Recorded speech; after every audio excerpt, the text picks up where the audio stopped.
Heroes Day today, a third national event to remember how General Yoweri Museveni Kaguta Tibuhaburwa launched, fought, and won a war that brought him to power nearly 40 years ago. As you recall, we began the year in Mubende, celebrating the so-called Liberation Day on January 6th, the day Museveni captured the power. 11 days after Mubende, we went to Chotera, where Museveni and his son and wife were presiding over. You must have seen the son addressing Muzeyi and Mama as if they were in a family meeting. You saw that, you journalists, you are the ones broadcasting it. At a national event, the son is addressing Muzeyi and Mama. And shamelessly, the Muzeyi and the son went to inspect military parades. So 11 days after January 26, we are in Chotera celebrating yet another NRM-related day. Today, June 9th, the country again is trekking to Lyantonde to mark another holiday and a third national event about the same thing, the Luwero War. That today the country heroes, you remember they have written so much about this, that this, at the beginning, 1989, was in the memory of Lutamaguzi Muchibi, who refused to disclose the hideout of Museveni and got killed by soldiers of the Obote government. So since 1989, today I have been told, we are celebrating the 36th Heroes Day in the memory of Lutamaguzi and others who died in Luwero. Of course, progressively they have been picking everybody, including from the street. So don't get surprised, man is going to be a hero today. They may have exhausted the list of Luwero, so they keep picking from anywhere. In total, Uganda is celebrating 3 days in a year to remember how Museveni launched, fought, and captured the power. The day he launched, we celebrated. The day someone was killed, we celebrated. The day power was captured, so we are celebrating 3 days. The liberation, the Tarehe Sita, and now the Heroes Day, about the same thing.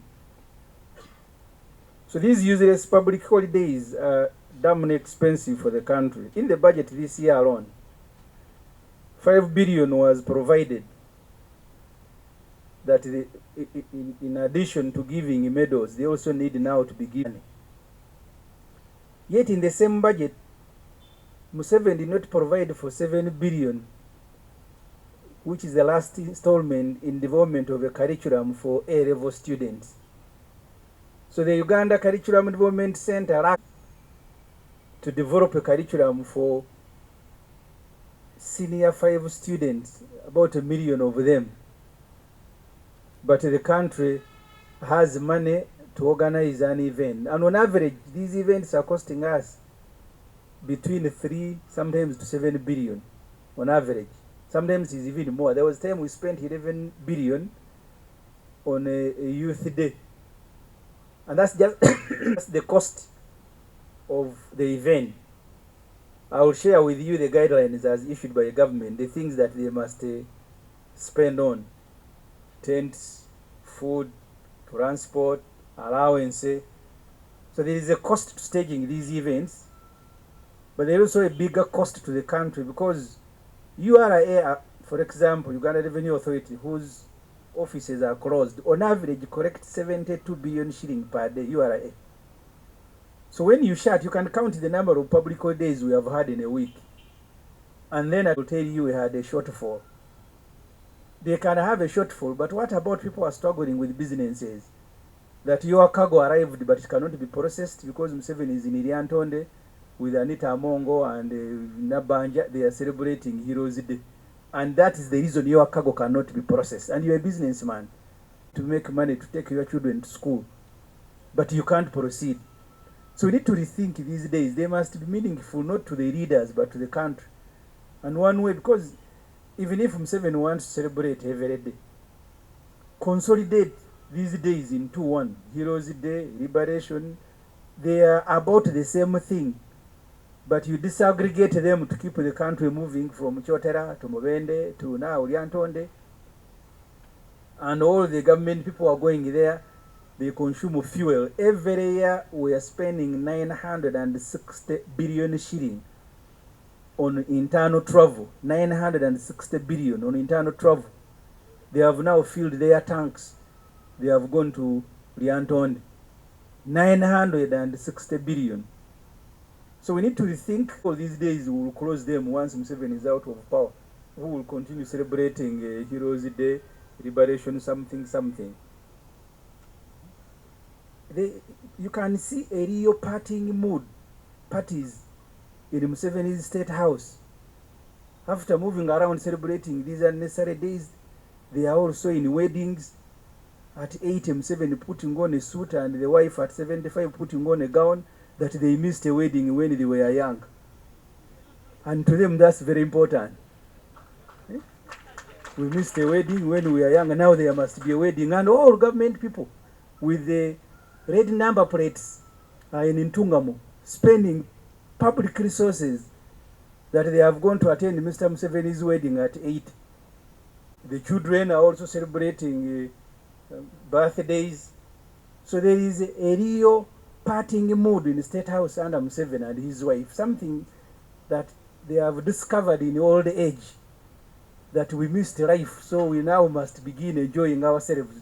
So the whole country continues to wallow in poverty. The head of state thinks about partying. So that's why these days are thrown around for them to move around as if they are tourists. Finally,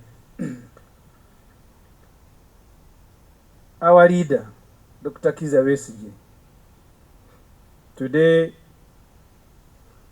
he spends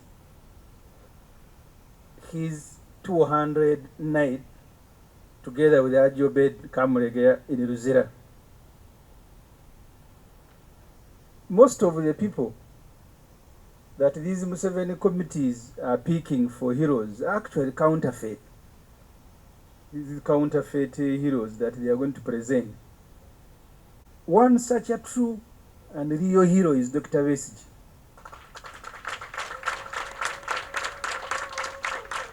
Dr. Besigye had a flourishing career, a medical person, flourishing career at Nairobi Hospital, which he abandoned to go to Luwero, to go and. We are not celebrating just his going to Luwero, but we are celebrating because Dr. Besigye has lived the ideals for which they went to Luwero.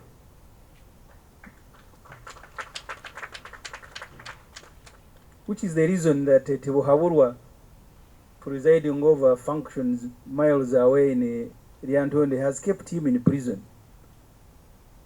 I don't know of anyone in the world who has been imprisoned the number of times as Dr. Kiiza Besigye.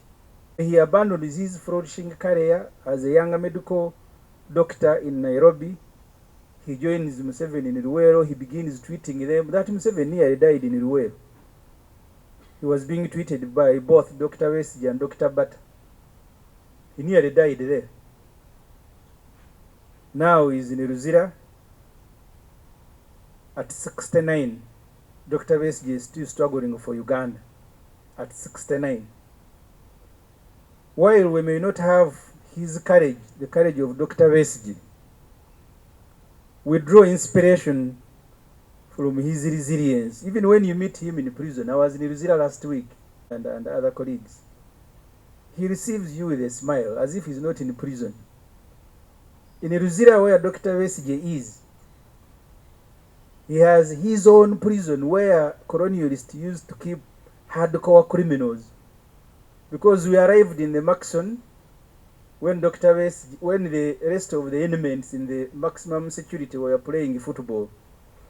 But Dr. Besigye was locked up deep inside Luzira, so there is a prison within a prison. So that's where they walked him from to come and meet us. And after our meeting, they walked him back together with Haji Obed Rutare.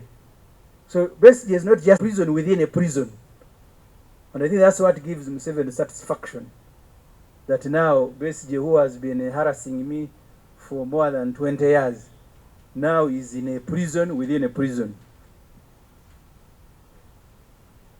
So the crime is to constantly keep reminding Museveni that you went to the world to fight for democracy, rule of law, freedom, and you diverted from these ideals.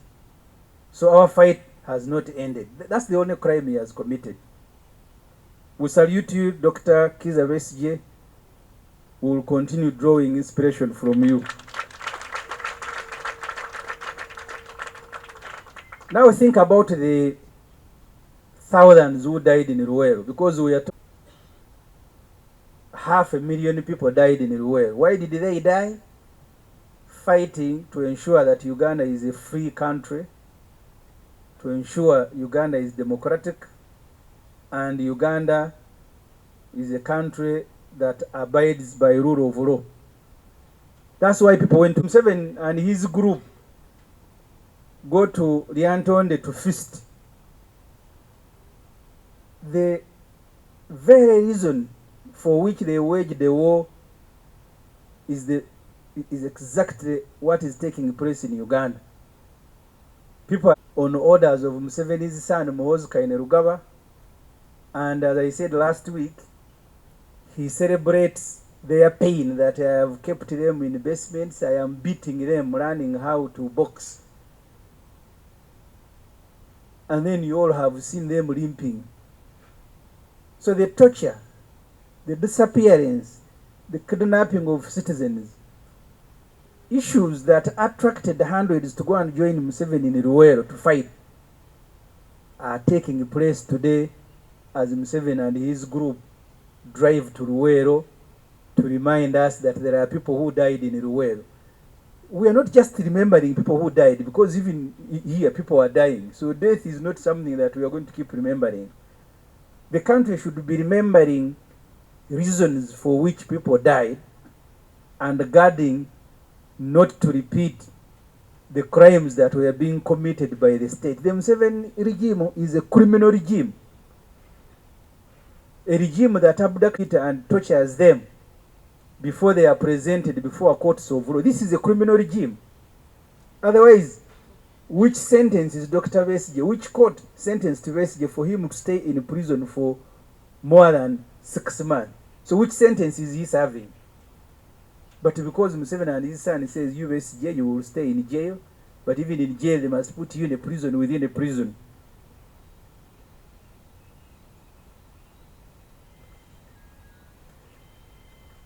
So as I end, I want to repeat, continue celebrating Dr. Besigye and others who have sacrificed their lives, who in the midst of all hardships, they have remained steadfast. So once again, I want to salute Dr. Besigye and people who have fought and continue to fight to make sure Uganda is a free country. Before I summarize this in Uganda, I want to ask the Honorable